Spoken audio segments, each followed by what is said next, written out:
वालों को वो चंदन लगाइए और मुझे भी लगाइए। आप कौन है, अपना परिचय दीजिए। तो उसने परिचय दिया अपना। दास्यास्मि हम सुंदरं ससम्मता त्रिविक्रनामा ह्यनुलेपकर्मणि मद्भावितं भोजरते प्रियरसप्रियं विना युवां को न तमस्करति। मेरा नाम वैसे तो सैंद्री है, परंतु मेरा जो शरीर है 3 जगह से टेढ़ा है, इसलिए मुझे लोग त्रिवक्रा भी कहते हैं। स्वरूप मेरा सुंदर नहीं, इसलिए मुझे कुछ लोग कुब्जा भी कहते हैं। और मैं कंस की दासी हूँ, और मेरे द्वारा घिसा हुआ जो चंदन है कंस महाराज को बहुत प्रिय है, और मैं उन्हीं को चंदन लगाया करती हूँ, लेपन करती हूँ, और मैं इसको लेकर के हूँ जा रही हूँ। परंतु आज आपने कहा तो मैं आपको चंदन को समर्पित करूंगी। और उसने भगवान को चंदन लगाया, ग्वाल वालों को लगाया, सभी को चंदन लगाया। प्रभु ने सोचा इसने मुझे चंदन लगाया है, इसके बदले में इसको क्या दूं। तो भगवान ने अपनी 3 अंगुलियों को उसकी ठुड्डी से लगाया और दोनों पैरों से उसके पैरों को दबाया, और जैसे ही झटका दिया कि वह सुंदर स्त्री के रूप में परिणित हो गई, सुंदर स्वरूपवान वह स्त्री हो गई। भगवान ने उसको सुंदर स्वरूप दे दिया। जैसे ही जाने लगे उसने प्रभु का पीताम्बर पकड़ लिया, हाथ पकड़ लिया, बोली इस प्रकार से आप नहीं जा सकते हैं। आपने मुझे सुंदर स्वरूप प्रदान किया है, आपने मेरा पाणी ग्रहण किया, स्पर्श किया है, इसलिए आप मुझे अपनाइए, आपको मेरे यहाँ चलना होगा। भगवान ने कहा मैं अभी आपके यहाँ नहीं आ सकता हूँ, परंतु अपना कार्य संपन्न करने के पश्चात मैं अवश्य आऊंगा। और भगवान वहां से चल दिए।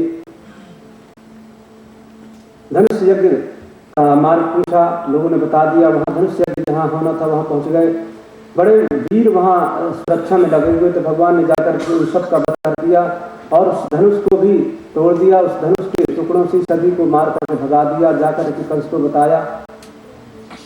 कंस को बड़ा आश्चर्य हुआ कि कैसे ये सब हो गया। भगवान अपने मार्ग में, अपने स्थान में आगे जहाँ निवास स्थान था उनका, कंस को बड़े बड़े दुस्वप्न दिखने लगे। दिन में भी उसको अनेक प्रकार के अपशकुन दिखे। रात्रि में जब सो रहा था तो उसने देखा कि वह गधे की सवारी कर रहा है, तेल से स्नान कर रहा है, तेल पान कर रहा है। इस प्रकार के दुस्वप्नों को देखकर उसको बड़ी चिंता हुई, और प्रातः होते ही तुरंत उसने मल्ल युद्ध की घोषणा करा दी। और बड़ा सुंदर मल्ल युद्ध के लिए आयोजन किया गया। क्रीड़ा भूमि को सजाया गया। बड़े बड़े राजा वहां आए। सभी लोग अपने अपने स्थान में बैठ गए। वहां कुबल्यापीड़ हाथी को मदिरा पान करा करके द्वार पर रख दिया, खड़ा कर दिया कि अगर कृष्ण आएंगे तो हो सकता है इसके सामना नहीं कर पाए और यही उसका वध कर दे।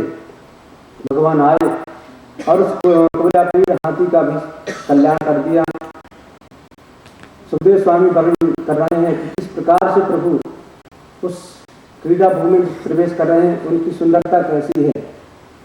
मल्लानाम निर्नराम नरवरा स्त्रीणाम स्वरो मूर्तिमान गोपानाम स्वजनो सताम चितिभुजाम शास्ता सुपित्रो शिशु मृत्युर्भोजपतेर्विराट विदुषाम तत्त्वं परम योगिनाम वृष्णीनाम परदेवतेति विदितो रंगम गतः साग्रजा। भगवान एक है, भगवान का स्वरूप एक ही है, परंतु वहां अनेक लोग बैठे हैं, लाखों नर नारी बैठे हैं, सभी को अनेक रूप में प्रभु के दर्शन हो रहे हैं। जो पहलवान हैं उनको बड़े विशाल स्वरूप से प्रभु के दर्शन हो रहे हैं, और जो साधारण मानव हैं उनको साधारण मानव के रूप में दिख रहे हैं, और जो सुंदर स्त्रियां युवतियां उनको कामदेव के रूप में, सुंदर स्वरूपवान के रूप में प्रभु का दर्शन हो रहा है। और जो वृद्ध माता पिता हैं उनको छोटे बालक के रूप में प्रभु के दर्शन हो रहे हैं। और मृत्यु भोज विराट विशान, परंतु जो कंस है उनको साक्षात मृत्यु देवता के रूप में प्रभु का दर्शन हो रहा है। और जो राजा लोग हैं उनको सम्राट के रूप में प्रभु के दर्शन हो रहे हैं। और जो वृष्णिवंशी हैं, उनके वंश वाले हैं, उनको ऐसा मालूम पड़ रहा है कि ये तो हमारे बंधु हैं, हमारे बांधव के ही, हमारे कुल के ही हैं, ऐसा उनको भाव महसूस हो रहा है। और जो ग्वाल वाल है उनको तो ऐसा लग रहा कि हमारे सखा ही हैं। जागी रही भावना जैसी, जागी रही भावना जैसी, जागी रही ऐसी, जागी रही भावना जैसी,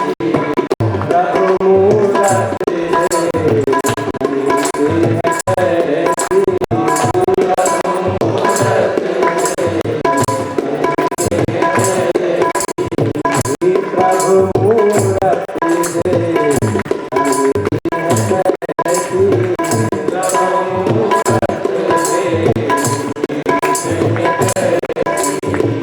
अपने स्वभाव के अनुसार प्रभु के दर्शन हो रहे हैं और उस क्रीड़ा स्थली में प्रवेश किया।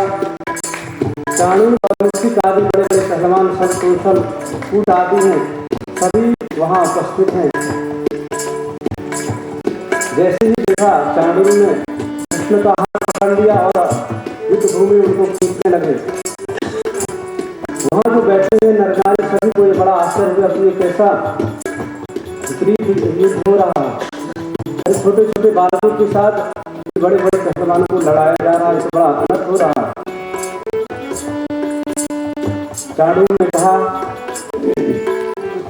कि आओ नंदलाला, हमने तुम्हारे बल के विषय में बहुत सुन रखा है, तुम्हारी शक्ति के विषय में बड़े बड़े राक्षसों का तुमने संहार कर दिया है। इस प्रकार से जब कृष्ण ने सुना तो कहा कि चाणूर जी, हम आपके साथ युद्ध नहीं कर सकते, क्योंकि युद्ध तो अपने बराबरी वालों के साथ होता है और हमारी आपकी समानता कैसी है, और इससे जो यहाँ युद्ध देखने वाले उनको भी दोष लगेगा, इसलिए हम आपके साथ युद्ध नहीं कर सकते हैं। तो चाणूर ने कहा, न बालो न किशोरस्त्वं बलिनाम्बरात्, न तो तुम बालक हो न तो तुम किशोर हो, तुम तो बलवानों के भी बलवान हो, शक्तिशालियों में बड़े शक्तिशाली हो तुम, इसलिए तुम हमारे साथ युद्ध करो। और भगवान ने तुरंत संकल्प ले लिया। एवं चर्चित संकल्प भगवान मधुसूदन आस सारात चाणूर मुष्टकम रोहिणी सुता। और भगवान श्री कृष्ण चाणूर के साथ युद्ध करने लगे, मुष्टिक के साथ बलराम जी, रोहिणी सुत बलराम, और युद्ध प्रारंभ हो गया। युद्ध हुआ। भगवान ने खेल खेल में चाणूर का कल्याण कर दिया, बलराम ने मुष्टिक का कल्याण कर दिया। और इसके पश्चात सब कौशल आए, प्रभु से युद्ध करने लगे, प्रभु ने उसका भी कल्याण कर दिया। बलराम के साथ कुंद नाम का पहलवान आया, उसके साथ युद्ध हुआ, बलराम ने उसको भी मार दिया। अन्य पहलवान भी आए, सभी को इस प्रकार से मारने लगे। प्रभु ने दौड़ करके छलांग लगाकर के कंस के सिंहासन के पास पहुंच गए। कंस तुरंत भयभीत हो गया, डरने लगा, तुरंत अपने तलवार संभाल ली और सावधान हो गया। प्रभु ने तुरंत फुर्ती के साथ उसकी तलवार पीठ फेंक दी और उसके केशों को पकड़ करके उस सिंहासन से सीधे नीचे ले आए और उसको साथ युद्ध करने लगे। कंस कहता है, ये तुम अच्छा नहीं कर रहे हो। भगवान श्री कृष्ण ने कहा कि मामा जी, आपने मेरी माता को कितना कष्ट दिया है, इसी प्रकार से आपने मेरी माता के केस पकड़े थे, उस समय उनको कितनी पीड़ा हुई होगी, यह आज आपको महसूस हो रहा है जब आपके केस किसी ने पकड़े हैं। और आप बड़े भाग्यवान मामा जी कि अंत समय में मेरे दर्शन आपको हो रहे हैं। और प्रभु ने देखते देखते उसको आकाश में 4 बार घुमाया और जमीन पर पटक दिया और उससे उसका प्राणांत हो गया कंस का। बस के पश्चात सभी लोग प्रसन्न हो गए, सभी लोगों ने हृदय से लगाया। भगवान श्री कृष्ण गए, उग्रसेन को मुक्त किया, माता पिता को अपने मुक्त किया, उग्रसेन को राजगद्दी सौंप दी। भगवान ने कहा वसुदेव से मैंने बड़ा अपराध किया, मुझसे आपकी सेवा न बन सकी, मैं आप लोगों की सेवा न कर सका, इसलिए मुझे आप लोग क्षमा करें। वसुदेव ने उनको हृदय से लगाया, देवकी ने आशीर्वाद दिया। इसके पश्चात उनका यज्ञोपवीत आदि संस्कार हुआ। गुरुकुल में गए, गुरुकुल में विद्या प्राप्त की। वहीं सुदामा नाम के उनके एक मित्र बने, उनसे मित्रता हो गई।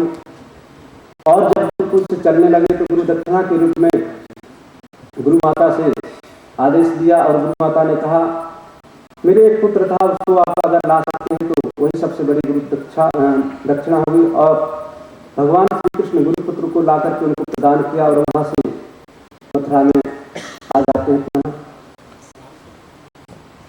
भगवान श्री कृष्ण को आए हुए बहुत दिन हो गए।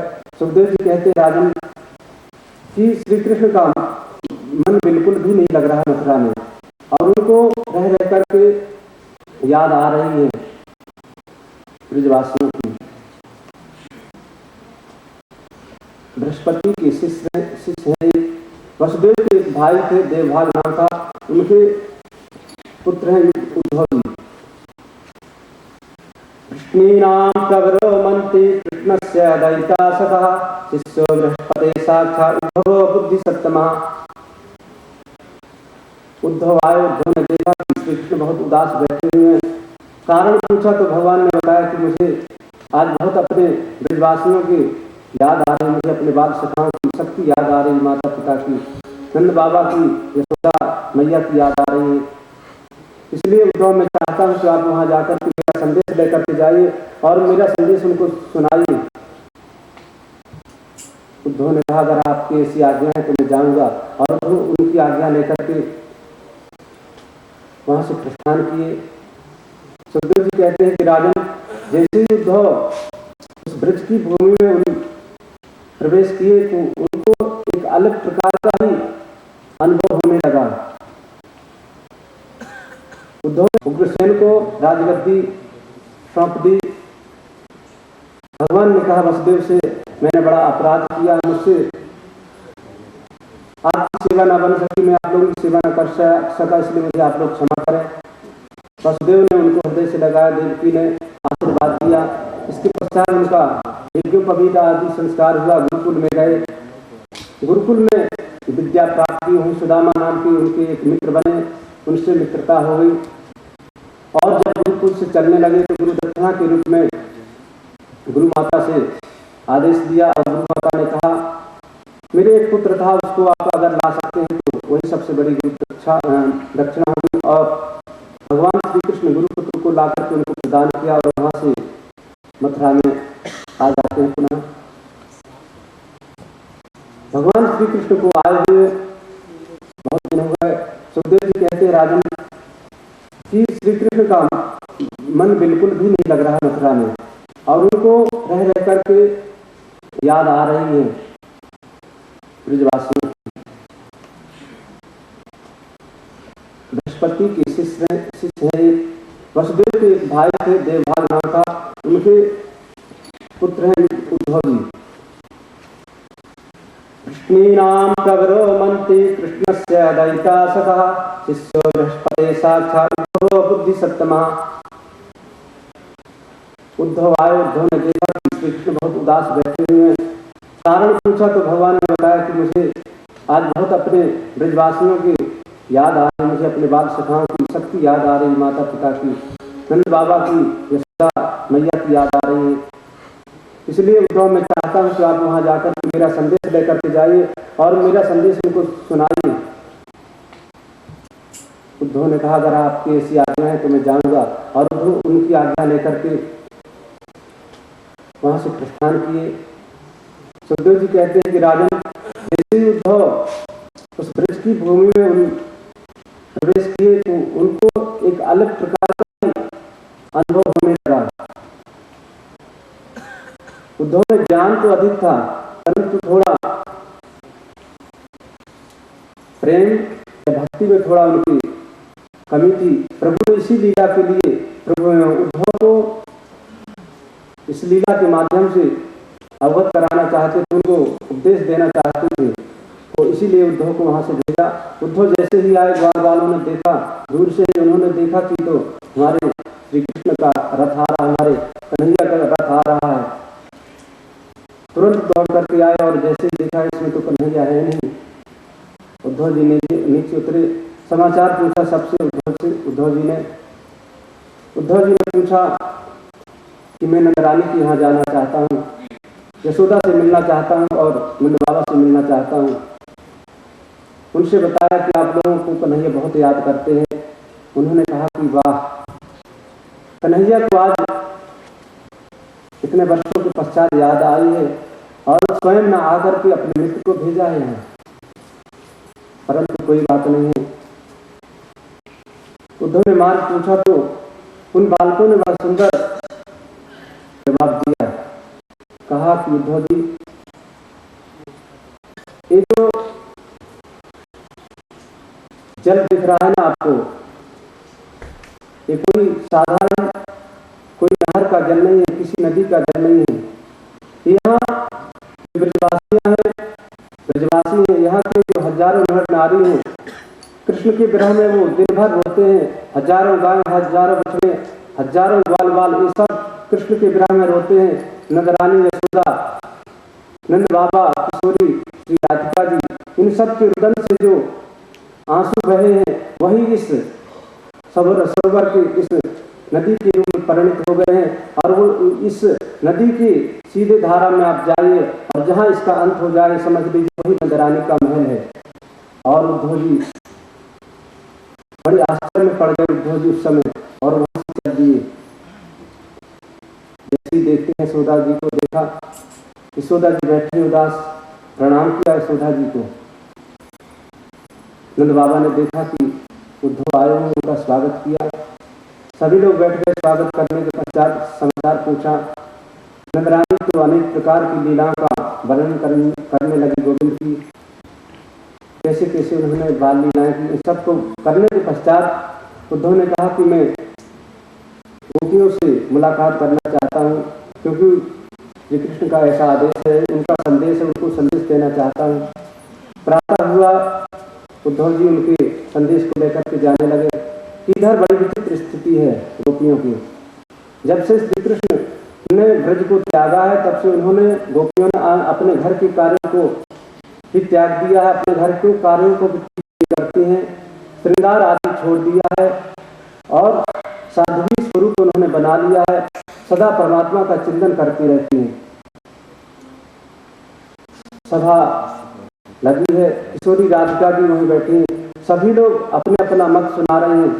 एक गोपी कह रही है कि आज मैंने स्वप्न देखा था कि कन्हैया मेरे स्वप्न में आए थे और मैं जैसे ही उनके पकड़ने चाही कि उसी समय मेरी नींद खुल गई और मैंने देखा कि मैं तो अपने घर में बैठी थी। एक गोपी कहती है कि मैं आज स्वप्न में देखा कि मैं पानी भरने गई थी, मैं बर्तन उठा न सकी तो कन्हैया आए और मेरे सिर में उस घड़े को रख दिया। मैंने उनसे बात करना चाहा कि उसी समय वे वहां से अंतर्धान हो गए। इस प्रकार सब गोपियां अपना अपना अनुभव, अपना अपना स्वप्न की बात कर रहे हैं। एक गोपी ने कहा कि किशोरी जी, आपको भी कुछ स्वप्न आते हैं, आप भी कुछ बताइए ना। तो राधिका जी ने बड़ा सुंदर जवाब दिया। स्वप्ने कहती हैं कि स्वप्ने यथा यथा कांतम, अर्थात आप लोग बड़ी धन्य हैं गोपियों, सखियों, क्योंकि आपको स्वप्न में श्री कृष्ण के दर्शन होते हैं। क्यों? क्योंकि मुझे तो स्वप्न आते नहीं। स्वप्न आएंगे कैसे? क्योंकि मुझे निद्रा ही नहीं आती, मैं सोती ही नहीं हूँ। उद्धव जी इस सब बातों को सुन रहे हैं, वृक्ष के नीचे खड़े हुए हैं। उद्धव जी को बड़ा आश्चर्य हुआ कि कृष्ण गए यहाँ से वर्षों हो गए और ये अभी तक सोई ही नहीं है। कि जब ऐसी वार्ताएं हो रही थी कि उसी समय एक भौरा वहां भ्रमण करते हुए आ गया और भौरा को देख करके गोपियां अनेक प्रकार से लक्ष्य करके श्री कृष्ण को उलाहना देने लगी। कहने लगी, हे भौरा, तुम भी काले हो जिस प्रकार से हमारे स्वामी काले हैं और तुम उन्हीं के द्वारा यहाँ भेजे गए हो, परंतु हमको तुमसे कोई मतलब नहीं, तुम यहाँ से चले जाओ। क्योंकि जैसे तुम्हारे स्वामी कपटी हो उसी प्रकार से तुम भी कपटी होगे, इसलिए तुम यहाँ से इसी समय चले जाओ। एक गोपी कहती है कि इस प्रकार से इनसे मत कहो, हो सकता है जाकर के हमारे स्वामी से शिकायत कर दे और हमारे स्वामी को कष्ट हो, और उनको कष्ट होगा तो हम लोगों को कष्ट होगा, इसलिए उनसे इस प्रकार से तुम मत कहो। मृगयुर्वकपेन्द्रं विद्यते लुब्धधर्मा स्त्रीमकृतविरूपां प्रेरितः कामयानां बलिमपि बलिमत्वा वेष्टयध्वांक्षवति तदलमशतशक्तेर्दुष्टजस्तत्कथार्थः। एक गोपी कहती है इस प्रकार से इससे मत कहो, ये इनकी आज की लीला नहीं है, जन्म जन्मांतर की इनकी ऐसी लीला है कि हमेशा छल करते आ रहे हैं। कैसे राजा बलि के यहाँ वामन रूप से गए थे और छल करके इन्होंने 3 पग पृथ्वी मापी और उस 3 पग में इन्होंने संपूर्ण ब्रह्मांड को नाप लिया। इनसे बड़ा छलिया और कौन हो सकता है। सूर्यपर्णखा आई थी इनसे विवाह करने के लिए और उन्होंने उसके नाक कान काट के भेज दिए। बाली का छुप करके बंद कर दिया। इस प्रकार से कितना बताएं, इस प्रकार से वहां वार्तालाप हुई। भौरा को लक्ष्य करके गोपियां अनेक प्रकार के शब्दों से बोलती हैं और भौरा वहां से चला गया। और जैसे ही भौरा चला गया गोपियों को अपने स्वरूप की प्राप्ति और अपने साथ भाव में आ गई। उद्धव जी ने जाकर के उनको प्रणाम किया और बोला मैं मथुरा से आया हूँ, श्री कृष्ण ने मुझे भेजा है और उन्होंने संदेश दिया आप लोगों के लिए और कहा है कि आप लोग किसी प्रकार से मेरे विरह में ज्यादा व्याकुल न रहें, परेशान न हो। ऐसे प्रकार से अनेक प्रकार से संदेश सुनाया। गोपियों के नेत्रों में आंसू आ गए। बोले कि इतने दिनों के पश्चात याद आई है उनको हमारी, और वो भी अपने मित्र को भेज दिया, स्वयं न आ सके। कहते गए थे कि मैं जल्दी ही आऊंगा और वर्षों बीत गए फिर भी नहीं आए हैं। इस प्रकार से बातें हो रही हैं, चर्चाएं हो रही हैं श्री कृष्ण के संबंध में। गोपियां कहते हैं कि उद्धव हमको किसी प्रकार की कोई चिंता नहीं है, हम किसी प्रकार से ना तो कृष्ण के लिए रोती हैं न उनके विरह में, क्योंकि हमारी एक ही इच्छा एक ही अभिलाषा है कि श्री कृष्ण प्रसन्न रहें, जहाँ भी वह रहें प्रसन्नता से रहें और उन्हीं की प्रसन्नता में हमारी प्रसन्नता है, इसलिए हम उनके लिए नहीं रो रहे हैं। इस प्रकार से वहाँ वार्तालाप हुई, चर्चाएं हुई।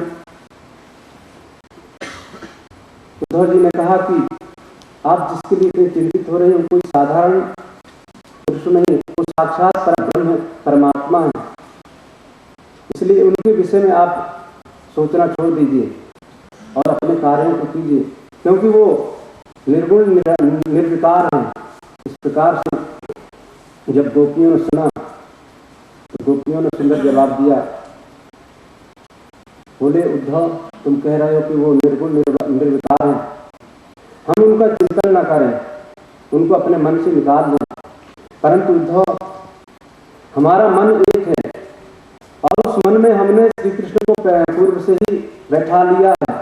अब बताओ हम तुम्हारे ब्रह्म के लिए अलग से मन कहां से लाएं? और तुमने कहा कि ब्रह्म को बताया तुमने बताया कि सबके अंदर वह ब्रह्म विराजमान है। तो बताओ जो ब्रह्म सबके अंदर विराजमान है, तुम्हारे अंदर भी हुआ, मेरे अंदर भी है, इन सब समस्त गोपियों के अंदर भी है, तो फिर ब्रह्म होकर के ब्रह्म को उपदेश करने की ऐसी इच्छा क्यों रखते हो? इस प्रकार से जब गोपियों ने उनके प्रश्नों का उत्तर दिया तो उद्धव बड़े आश्चर्य में हो गए और गोपियां सुंदर भाव प्रकट करके कहते हैं उद्धव हमको बिल्कुल चिंता नहीं है वहां जाने की, हम तो एक ही आशा रखती हमारे प्रभु प्रसन्न रहे और हम यहाँ ब्रज में ही प्रसन्न हैं, ब्रज में ही हमारी प्रसन्नता से हम रह सकते हैं। और किस प्रकार से गोपियां ब्रजमंडल की स्तुति कर रही हैं, आइए हम लोग भी भजन के माध्यम से श्रवण करते हैं। सभी लोग बलिवाल कृष्ण लाल की जय। मिला दो